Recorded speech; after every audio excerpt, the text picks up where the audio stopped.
Dear student, सभी के इस वीडियो में हम लोग 2021 में कंप्यूटर साइंस सब्जेक्ट में 12th में एक मॉडल सेट आया हुआ है, जिसके बारे में स्टूडेंट लोगों का कहना था कि सर इसका भी सोल्यूशन करवा दिए। तो उसी को ध्यान में रख के हम इसका सोल्यूशन दे रहे हैं।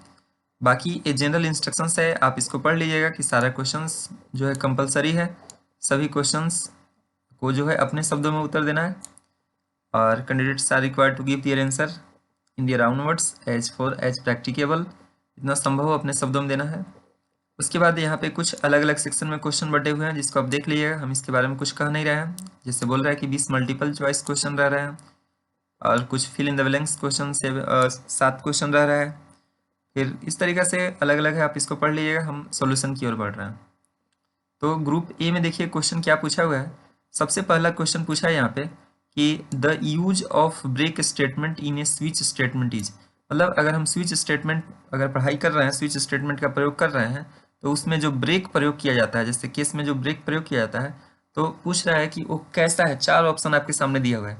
ऑप्शनल है, कंपलसरी है, क्या है, नहीं है। तो इसका जो सही जवाब है वो है ऑप्शनल है। मतलब अगर हम उसको लिखे तब पर भी ठीक है, नहीं लिखे तब पर भी ठीक है। मतलब इसका पहला वाला ऑप्शन सही हो जाएगा। फिर उसके आगे अगला क्वेश्चन कहता है कि द स्मॉलेस्ट इंडिविजुअल यूनिट, ये जो क्वेश्चन देख रहे हैं, the smallest individual unit is, उसको हम क्या कहते हैं।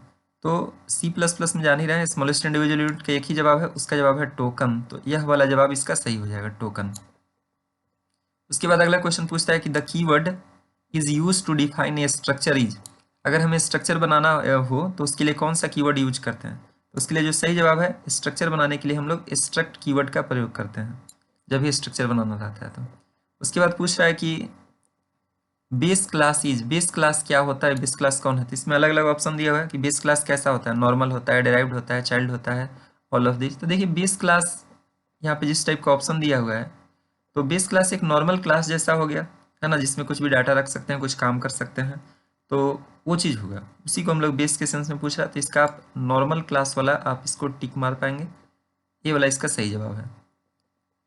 बाकी ये तो एक ही टाइप का था, इसलिए इसको नहीं कहेंगे। फिर अगला क्वेश्चन पूछ रहा है कि इन प्राइवेट इनहेरिटेंस, मतलब ऊपर वाले क्लास से डाटा हम मांग रहे हैं प्राइवेट कह के कि केवल हम यूज करेंगे। तो ऊपर वाले में से जो डाटा आएगा प्रोटेक्टेड वाला, है ना, तो कैसा माना जाएगा डिराइव्ड क्लास में। सीधे से कह रहा है कि अगर प्राइवेट इनहेरिटेंस कर रहे हैं, प्राइवेट कह के दोस्त से कुछ मांग रहे हैं, साइकिल वगैरह, बाइक वगैरह, तो क्या कह के मांग रहे हैं कि केवल हम प्रयोग करेंगे। तो जो दे रहा है, तो भाई मेरे पास आके कैसा बन जाएगा।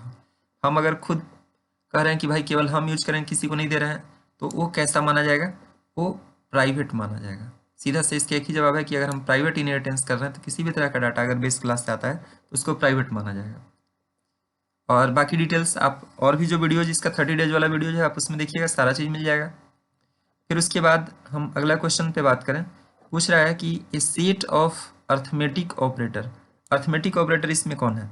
सब लोग जानते होंगे अर्थमेटिक ऑपरेटर मतलब जोड़ घटाव वाले सेंस के लिए पूछा जा रहा है। तो इसका पहला वाला जो है ऑप्शन वो सही है। फिर उसके बाद आगे क्वेश्चन पूछ रहा है इसमें 7 नंबर कि which of the following is an entry controlled loop, entry के समय कंट्रोल करने वाला लूप कौन है।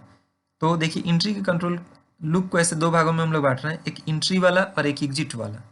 तो इंट्री के अंदर 2 लूप आते हैं, एक फॉर भी आता है और एक वाइल भी आता है। इंट्री मतलब जो शुरू में कंडीशन चेक करते हैं, लास्ट में कंडीशन चेक करने वाला डू वाइल है। हमें से यहाँ पूछ रहा था इंट्री कंट्रोल लूप, तो ऐसे इसको जो ऑप्शन देना चाहिए, फॉर और वाइल में से कोई एक ही देना चाहिए। यहाँ पे थोड़ा सा करेक्ट कर लेंगे। ये मॉडल सेट जो दिया हुआ है हम उसी का सोल्यूशन करवा रहे हैं, अपने से हम कुछ नहीं कह रहे हैं।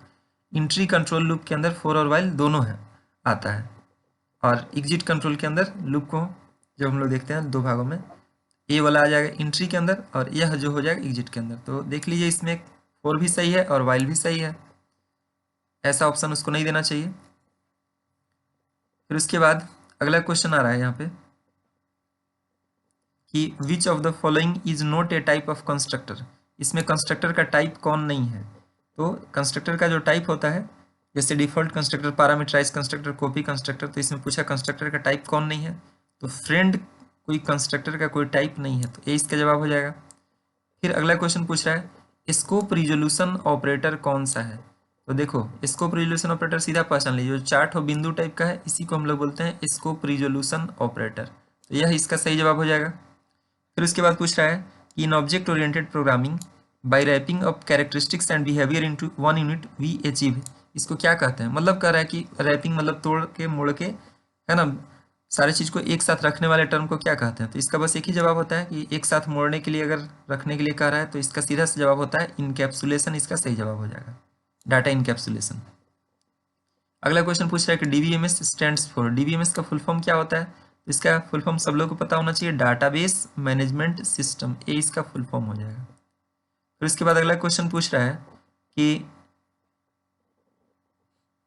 which of the following concepts provides facility of using object of one class inside another class। मतलब कौन से खूबी से, कौन से कंसेप्ट से जो है एक क्लास का डाटा हम दूसरे वाले में यूज कर सकते हैं। तो बस इसका सीधा सा जवाब है इनहेरिटेंस, इसका एक ही जवाब है इनहेरिटेंस। जैसे ही दो क्लास से जुड़ा हुआ लगे तो समझिए inheritance. Which of the following concept provides facility of using object of one class inside another class, एक क्लास का डाटा दूसरे क्लास में अगर यूज होने लगे, इनहेरिटेंस। फिर उसके बाद कहता है स्टैक फॉलोज, स्टैक कौन से नियम का पालन करता है। स्टैक मतलब LIFO, last in first out technique, LIFO का फुल फॉर्म क्या हो जाएगा, last in first out technique, LIFO. फिर उसके बाद पूछता है कि the process of finding the location of a particular element in array is called, array में किसी एलिमेंट का जो लोकेशन फाइंड करना है, उसको फाइंड करना मतलब क्या, उसको सीधा से कह सकते हैं सर्चिंग, खोजना। कोई भी चीज़ फाइंड कर रहे हैं मतलब क्या, फाइंड का मतलब खोजना, सर्चिंग। फिर उसके बाद अगला क्वेश्चन कह रहा है कि the term attribute refers to a, the term attribute refers to a, attribute किसको कहते हैं, तो कॉलम को हम लोग एट्रीब्यूट कहते हैं, है ना। एट्रीब्यूट किसको कहते हैं, कॉलम को। अगर टपल पूछता तो रो हो जाता, रिलेशन पूछता तो टेबल हो जाता, जैसा पूछेगा उसका जवाब देंगे। अब क्वेश्चन नंबर 16 पूछ रहा है the solution of x plus y is equal to, अगर इसका सोल्यूशन पूछ रहा है तो सीधे आप समझिए कि इस दोनों में, इसमें और इसमें क्या कॉमन है। तो इसका आंसर तो ऐसे x होगा, लेकिन आपको पता होना चाहिए कि x कैसे आएगा, इसका आंसर x होगा। कैसे आएगा वो चीज़ बता देते हैं आपको। जैसे दोनों में, इस दोनों में क्या कॉमन आ रहा है, x कॉमन आ रहा है, तो x को अगर आप बाहर निकालिएगा यहाँ क्या बच जाएगा, 1 प्लस वाई बच जाएगा। अब 1 प्लस वाई बच जाएगा तो यह एक आइडेंटिटी लॉ होता है कि 1 प्लस वाई यहाँ पे वैल्यू हो जाएगा 1 और यहाँ रह जाएगा x, ठीक है। जब इसको फिर से अगर हम लोग मल्टीप्लाई करेंगे तो फिर से क्या हो जाएगा, x ही रह जाएगा, इसलिए इसका x हो जाएगा नियम के अनुसार। फिर पूछा है normalisation is use to reduce, normalisation क्यों प्रयोग करते हैं भाई, तो नॉर्मलाइजेशन हम लोग प्रयोग करते हैं डाटा रिडंडेंसी को कम करने के लिए, यानी कि जो डाटा बार बार आ रहा है, डुप्लीकेट हो रहा है, उसको कम करने के लिए। फिर इसमें पूछ रहा है कि what is the full form of SQL, SQL का फुल फॉर्म क्या होता है। तो इसका फुल फॉर्म सब लोग जानते हैं, स्ट्रक्चर्ड क्वेरी लैंग्वेज, ये इसका फुल फॉर्म होगा। कोई भी आरडीबीएमएस है तो उसमें कुछ भी काम करने के लिए हम लोग एसक्यूएल कमांड्स यूज करते हैं। फिर उसके बाद पूछता है कि in which topology every node has an equal chance to transmit data, कौन से टोपोलॉजी में इक्वल चांस रहेगा डाटा ट्रांसमिट करने का। तो टोपोलॉजी जो अलग अलग तरीके से नेटवर्क बनाते हैं उसी को टोपोलॉजी कहते हैं। तो इसमें स्टार टोपोलॉजी है, इसमें इक्वल चांस रहेगा। स्टार टोपोलॉजी का स्ट्रक्चर क्या रहेगा, जैसे एक सिस्टम बीच में रहेगा, बाकी उसके क्या रहेंगे, किनारे किनारे रहेंगे, सबका इक्वल चांस रहेगा। समझ रहे हैं, बाकी हम डिटेल्स में बताएंगे उधर। क्लियर होगा, मतलब जितने सारे क्लाइंट्स रहेंगे या नोड रहेंगे उसका सबका इक्वल चांस रहेगा ट्रांसमिट करने का। फिर पूछा है नेटवर्क डिवाइसेस इसमें कौन है, Ethernet card, hub, router, all of this. तो इसका सीधा जवाब होगा ऑल ऑफ दिस। नेटवर्किंग करने के लिए हमको लैन कार्ड, इथरनेट कार्ड कहें चाहे हम इसको लैन कार्ड कहें चाहे एनआईसी कार्ड कहें, सबका जवाब एक ही है। इथरनेट कार्ड, लैन कार्ड, एनआईसी कार्ड एक ही हुआ। हब कनेक्टर्स वगैरह के लिए, राउटर वैसा ही है। तो इसका कौन सा जवाब हो जाएगा, ऑल ऑफ दीज। अब उसके बाद पूछा हुआ है ग्रुप बी में क्वेश्चन कि भाई इसका फिल इन द ब्लैंक्स क्या हो जाएगा। तो हम यहाँ पे केवल बोल दे रहे हैं, आप लोग इसको समझ जाइएगा। पूछ रहा है C plus plus was developed by, तो इसका जो डेवलपमेंट हुआ सब लोग जानते हैं कि इसका डेवलपमेंट करने वाले का जो नाम है उनका नाम है बी जार्ने स्ट्राउ स्ट्रप। क्या नाम है उनका, बी जार्ने स्ट्राउ स्ट्रप। लिख लेंगे स्पेलिंग आप लोग, STROUSTRUP, हमसे साफ नहीं लिखा रहा है, ठीक है। फिर दूसरा क्वेश्चन पूछ रहा है full form of OOP, OOP का फुल फॉर्म क्या होगा। तो इसका फुल फॉर्म हो जाएगा, एक ओ से हो जाएगा ऑब्जेक्ट, है ना, ऑब्जेक्ट, ठीक है,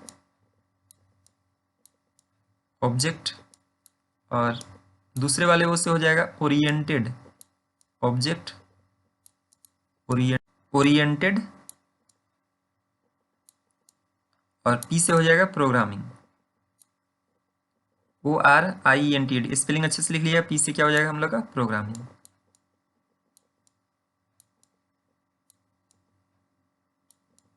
लिख लीजिएगा आप लोग इसको, है ना, ऑब्जेक्ट ओरिएंटेड प्रोग्रामिंग अच्छे से लिख लेंगे। PROGRAMMING, ठीक है, लिख लेना। फिर उसके बाद पूछ रहा है कि इसमें कौन से गेट को यूनिवर्सल गेट के नाम से जाना जाता है। तो यूनिवर्सल गेट में आप दो गेट नाम ले लीजिए, एक नैंड वाले को और एक नोर वाले को। नैंड को और नोर वाले को हम लोग यूनिवर्सल गेट कहेंगे, क्योंकि इस गेट के सहारे बाकी लॉजिक गेट को प्राप्त किया जा सकता है। नैंड और नोर को हम लोग यूनिवर्सल गेट कर सकते हैं।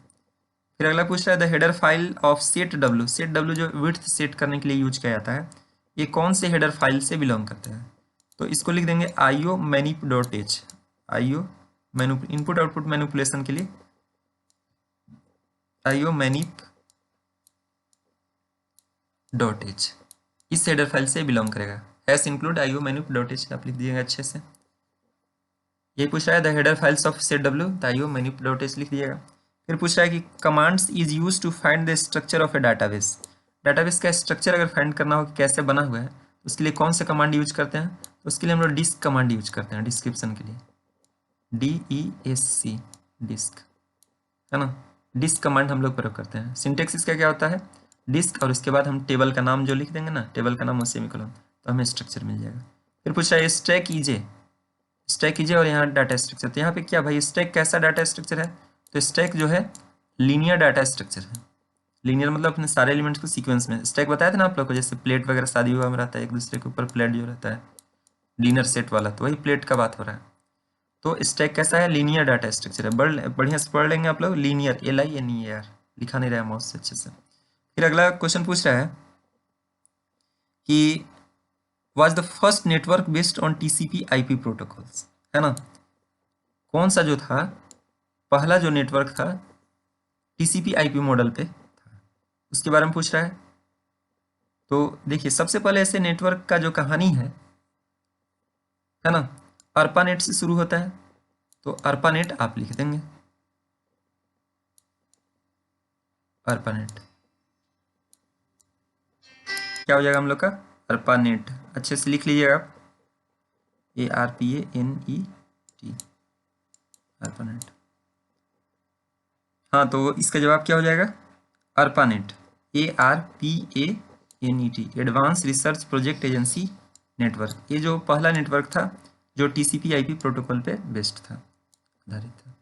और इसके बाद और अगर हम लोग नीचे चलते हैं तो ग्रुप C में है, तो इसको पार्ट वाइज करके हम लोग इसको पढ़ेंगे। तो अभी फिलहाल वाले में इतना ही रखते हैं, इसको फिर दूसरे वीडियोज में हम बाकी को अपलोड कर देंगे एक एक करके पार्ट वाइज। तो इसको कंटिन्यूअस आप लोग देखिएगा। ये पार्ट 1 है जिसमें हम लोग इसको देख लें इतना।